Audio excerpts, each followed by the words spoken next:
তো বন্ধুরা, বহুত দিন পরে আজকে একটা ব্লগ নিয়ে আইলাম। তো নমস্কার বন্ধুরা, সবাই কেমন আছো? আশা করি তোমরা সবাই ভালো আছো। আর এই যে বহুত দিন পরে একটা ব্লগ নিয়ে আইলাম তোমার সাথে শেয়ার করতে। তো এই যে সকাল সকাল উঠতে বাসি কামসাম করে চা বানায় খাইয়া মেয়েরে পক্ষের লাইতে পাঠাইলাম। তুমি করে জানাই দিই, আমার জামাই এখন ঘরে নাই, কাজে গেছে, হয়তো বছর দিন না হইতে পারে। তো এখন আমি আর আমার মেয়ে দুইজনে আছি ঘরে। তো সকাল সকাল কাম সাম করলাম। তো বন্ধুরা, ওই যে তুমি করে দেখাইলাম যে ডাইনিংটা, ওইখানে আমার মিশিং আসছিল আগে। তো জানো তো, রান্নাঘরে দরজা নাই, এখন তো আমার জামাই ঘরে নাই, তো রাত্রে কাপড় সিলাইতে লাগে, তো এখানে দরজা নাই, ভয়ও লাগে। তার লেগে মেশিনটা নিয়ে গেছি রুমে থাকি উনি, আর ডাইনিংটা রান্না করে নিয়ে আইছি। তো এখন একলার জীবন, তো আমার রাতে দিনে সমান কাম করতে লাগবো। আগে তো আমার জামাই আসছিল, তো রান্না বান্না হাত সাথে করে দিত, এখন তো আমার একলাই করতে লাগে। তো ওইটাই সেলাইটা মেয়েদের সময় কম পাই এখন। তো সকালে কামসাম সাইডা চাটা খাইলাম, পরে বাসন টাসন ধুয়ে নিয়ে এলাম, আইয়া গুছাইলাম। তো রান্না বান্না করুম, ছাগলগুলোও দিয়ে আইলাম। তো কয়েকদিন ভিডিও দিতে পারি নাই কিবা কারণে, তারপরে বেমারও ছিলাম অল্প। তো এই যে জামাই আমার যাওয়ার আগে বাজার করে দিয়ে গেছিল, তো সব কিছু শেষই হয়ে গেছে, আলুটা থেকে গেছে, অল্প বেশি করে আনছিল। তো আজকে আলু আর ডিম দিয়া অল্প সবজি বানাবো। তো আলু আর আলুগুলা চুলায় সিদ্ধ করে পরে বানাবো। তো আমার মাইয়া তো ডিম খায় ভালো পায়, তো ওই ডিমই বানাবো আজকে। তো আমার ভয়েসটা কীরকম লাগতেছে, মানে আমার সর্দি কাশটা ভালো হয়ে নেই ভালো করে। তো ওইটাই আরও। তো জামাই আগে আছিল সব কিছু মধ্যে হাতে হাতে কাম করে দিতে, এখন নাই, তো আমারই করতে লাগে। জানো তো বন্ধুরা, যতই ঘর ভরা মানুষ থাকুক, নিজের স্বামীর মতো কোন কেউ হয় না। তোমার কিছু মনে কিছু একটা অসুবিধা সুবিধা কেউ জানাইতে গেলে জামাই এক স্বামী থাকে, যার সাথে দিনের শেষে দুঃখে সুখের অল্প গল্প করা যায় বইয়া। কিন্তু কি করা যায়, গরিবের জীবন, কাজ না করলেও হয় না। তো কাজে গেছে, আমার দোকানটাও আছিল, ওইটাও বিক্রি হয়ে গেছে। জানি না আমার কপালটা কি পুরা কপালই নাকি, কিছুই হয় না, যা ছিল সব কিছুই শেষ হয়ে গেছে। দোকান একটা ছিল, ওইটাও নাই। এখন কাজে গেছে দূরে, ওইটাও আইতে বছর দিন লাগবো।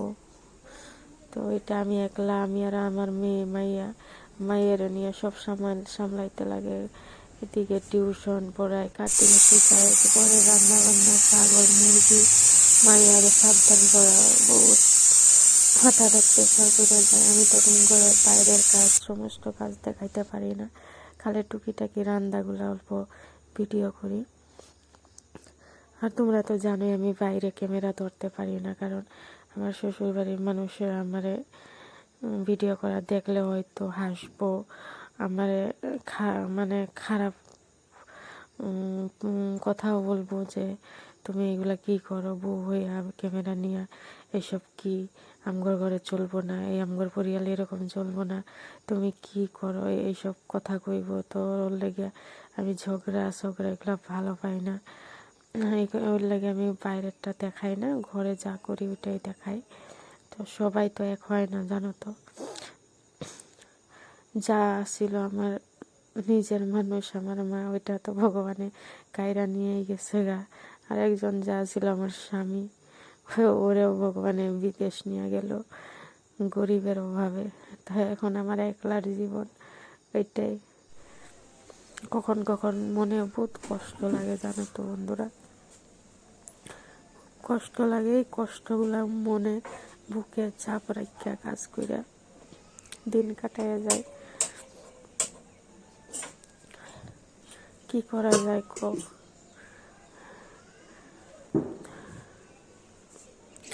তোমরা আসো বুঝলে কিছু কথা শেয়ার করতে পারি, মনে কথা রাখলেও মনে বুকটা কিরকম লাগে, এরকম লাগে কি ওর সাথে কই মনটা হালকা হোক।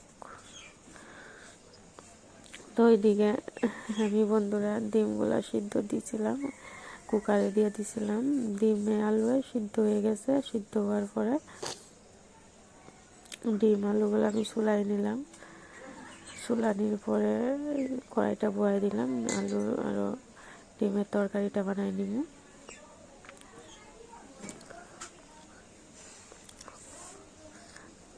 আমি অল্প হালকা মশলা দিব, মরিচ 2টা কাটলাম, অল্প হলুদ গুঁড়া জিরা গুঁড়া দিয়ে অল্প হালকা করে বানাই নিব। আমার মাইয়াই খাই তো মশলা টশলা আমি এত কিছু দিই না। তো আমার বাজার করা খুব দিকদার হয় জানো তো, ঘরের রাশন পাতি কিছু শেষ হয়ে গেলে আমার কাছে দোকানও নাই যে গিয়ে আনতে পারো।